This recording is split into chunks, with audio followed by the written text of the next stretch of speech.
যতদিন না এরা তাদের দোষরিপনার জন্য তারা ক্ষমা চাচ্ছে, সত্যিকারে তাদের মেইন স্ট্রিম করার কোনো দরকার নেই।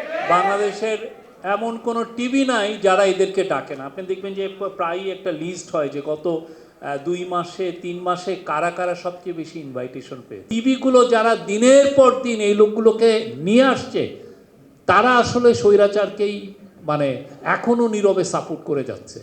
আমি দেখেছি সিনিয়র সাংবাদিক কিংবা জুনিয়র সাংবাদিক অনেকে এখনো পর্যন্ত নানাভাবে জুলাইকে বিতর্কিত করার চেষ্টা করে যাচ্ছেন, ভুল তথ্য দিচ্ছেন তারা। একজন খুবই প্রমিনেন্ট টকশো অতিথি তিনি বলছেন যে যেখানে পুলিশকে একজন পুলিশ সদস্য স্বরাষ্ট্রমন্ত্রীকে বলছেন যে একটা গুলি করলে একটাই যায়, সেটা নাকি পুলিশকে গুলি করা নিয়ে বলা হয়েছে। যারা এই ধরনের তথ্য সন্ত্রাস করেন, জেনে শুনে ভুল তথ্য দেন কিংবা আংশিক সত্য প্রকাশ করেন, তাদেরকে কি আসলে থামানো যাবে কিনা? তাদেরকে থামালে কি সেটা বাক স্বাধীনতার অন্তরায় কিনা? তাদেরকে যদি শাস্তির আওতায় আনা হয়, তথ্যে কোনো শাস্তির আওতা আছে কিনা, এবং সেই শাস্তির আওতায় আনলে তাদের বাক স্বাধীনতাকে রোধ করা হয় কিনা, আপনি সাংবাদিক হিসেবে কি মনে করেন? দেখেন, এরা তো খুবই, প্রথম কথা হচ্ছে তাদেরকে কারা প্ল্যাটফর্ম দিচ্ছে।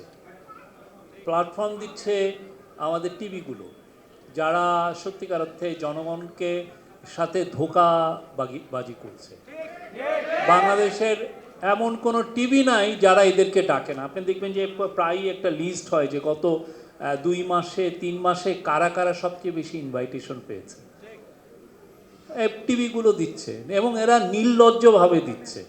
এখন কথা হচ্ছে যে ইন্টারিম গভর্নমেন্টকে এগুলোকে বন্ধ করতে পারতো।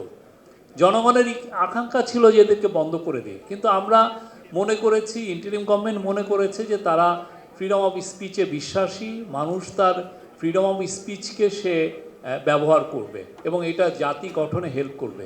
কিন্তু সত্যিকার অর্থে কি এই লোকগুলোকে যত আপনি প্ল্যাটফর্ম দিচ্ছেন, এরা আরও এটাকে নিয়ে পেয়ে বসছে, এবং এত বড় দুঃসাহস, জুলাইকে পর্যন্ত তারা প্রশ্ন করার সাহস পায়। তো এদের জন্য আসলে কি, অনেকে বলেন যে এদেরকে তারপরে তো এদেরকে আনতে হবে। সরি ভাই, এদেরকে আনার দরকার নাই।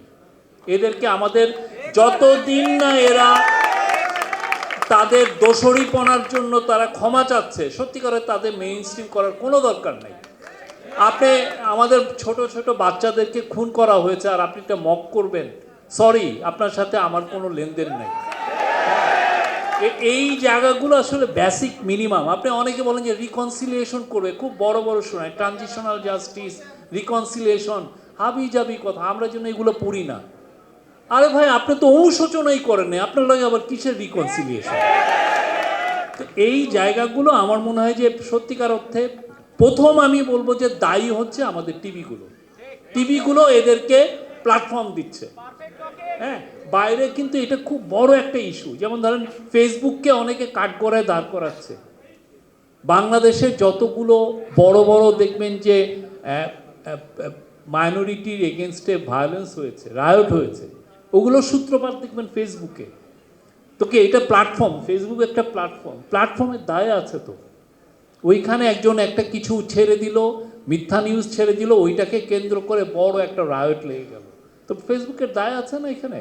তো ফেসবুক এটাকে নিয়ন্ত্রণ করে। ঠিক তেমনি টিভিগুলো যারা দিনের পর দিন এই লোকগুলোকে নিয়ে আসছে, তারা আসলে স্বৈরাচারকেই এখনও নীরবে সাপোর্ট করে যাচ্ছে। এদেরকে আসলে সত্যিকার অর্থে এদের বিষয়ে আমাদের নতুন করে ভাবতে হবে। Thank you.